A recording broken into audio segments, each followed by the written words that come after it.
When Star Wars novels started being published by Bantam with the Thrawn trilogy, an era began where, well, there could be a lot of eventful stories with major new characters like Thrawn himself, or even events like the capture of Coruscant. There was a certain status quo maintained in the galaxy. A new warlord would pop up, or maybe an enemy species of the day like the Avethans and Siruvi, but the galaxy would be left fairly close to how it started, albeit with the New Republic having potentially grown just a bit more. Most importantly though, while new characters might be at risk of dying, the main core of the original trilogy was untouchable, and that extended to their families. You always knew Han, Luke, Leia, Chewie, and the droids would make it out alive. And while the Empire would try to kidnap Han and Leia's kids about as much as Team Rocket did to Pikachu, Jaina, Jason, and Anakin, their three kids, were extended the same protections as their parents. But when the license for Star Wars publishing moved from Bantam to Del Rey at the end of the 90s, a new project was begun, which significantly changed the themes and tone of what Star Wars publishing would look like. This project was the new Jedi Order series, a 19-book series written by a mix of veteran Star Wars authors like Michael Stackpole and Aaron Alston of the X-Wing series, and Kathy Tyers, who wrote Trusip Bakura, and then newcomers like Walter John Williams, who I guess is only one new name since John Williams was already involved in Star Wars. Different guy though. Because of that status quo, there was a feeling leading up to the new Jedi Order that the stakes had kind of been lost in Star Wars, and the series went in an intentionally darker direction. The Yuuzhan Vong were set up as a species invading the galaxy which expressed their religious worship through pain, and issues of the day like the refugee crises, and how the post-Cold War world order would ultimately shake out were clear influences. They had to set up for a new republic existing in a galaxy where peace had been made with a beaten empire, but where there was this other major cultural clash coming. But one thing which the series would really emphasize early on was that everybody was fair game. Nobody was guaranteed to survive in the eyes of the people working on the new Jedi Order, and they were even planning to kill Luke Skywalker, although George Lucas did put some limits on how far they could go. In the first few pages of Vector Prime, the first of the 19 books written by R.A. Salvatore, we learn that Mary Jade, Luke Skywalker's wife, was suffering from a serious and life-threatening disease, seemingly putting the first dents in the impenetrable armor around the Skywalker and Solo families. The book ends with the first death of a major character from the movies when Chewbacca has a moon dropped on him.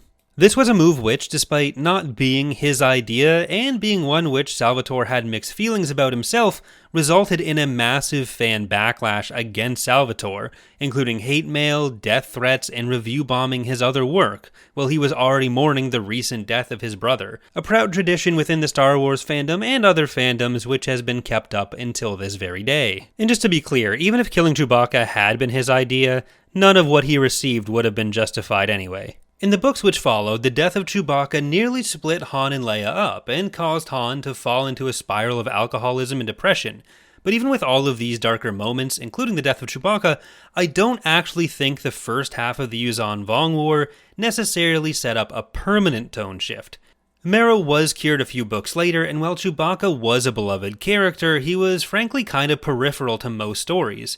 It was certainly a loss for the Solo family, but Chewbacca never really played a particularly large role on his own in the novels, and his death didn't necessarily have to shape the course of the story going forward.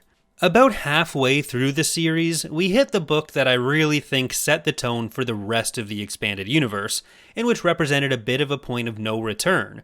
Whether you liked or disliked the darker tone, and overall I enjoyed it for whatever that's worth, Star by Star really solidified it and made it impossible to go back on. Basically, and spoiler alert, Star by Star involved the Yuuzhan Vong deploying a new weapon called the Voxen, a creature made by modifying the Vornskr, a wolf-like animal from the planet Merkir which hunted Force users.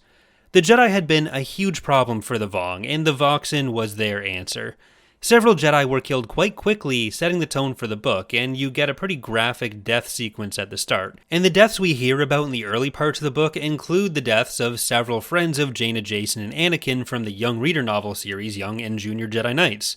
Characters like Lusa and Lyric were making their first appearance since they were childhood friends of the trio barely a few years earlier, and the first time that readers would have been hearing about them since reading these books in their childhood. And in this book, they were violently hunted down and forced to like this video and subscribe for more, and then killed. It was kind of like hearing the Teletubbies had been shot. There were supposedly even plans to kill other more established characters like Jedi Masters Kyle Katarn and Kib Durin.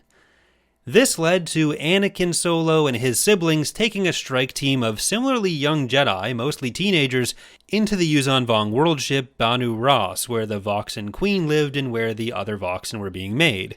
This mission, though technically successful, basically turned into another massacre of the Jedi involved. Most of the 6 strike team members who were killed had only recently been introduced and were effectively just red shirts, but one of them was Anakin Solo, the youngest son of Han and Leia.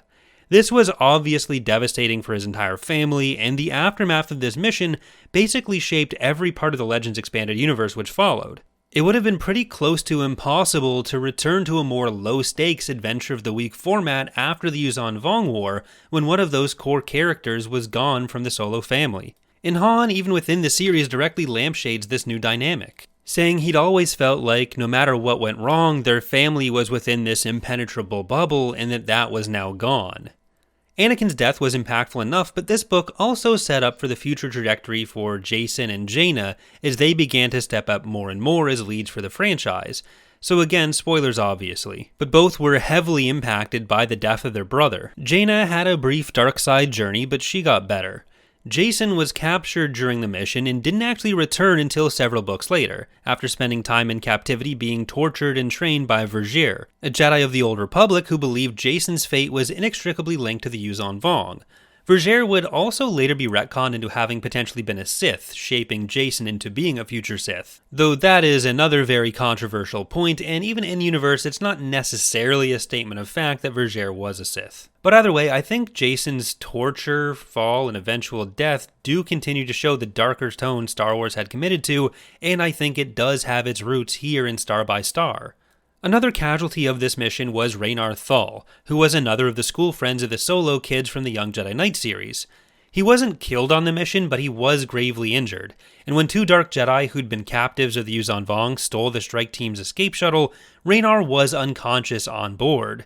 He and the Dark Jedi crashed on a planet in the unknown regions, where Raynar, severely scarred, became the leader of an insectoid hive in the next books by the author of Star by Star, which, though he did technically survive, isn't a great fate to have. All of that for me is why Star by Star is the book which really solidified the tone Star Wars was moving towards. For some people, the higher stakes and greater focus on telling one continuous story in this period was a long-awaited improvement, while for others, the loss of the more pulpy, lower-stakes Adventure of the Week feeling was a bit of a disappointment. I really got into Star Wars with the New Jedi Order, so I've always kind of preferred that version, but let me know where you fall in the comments. Thanks for watching, and I hope to see you next time.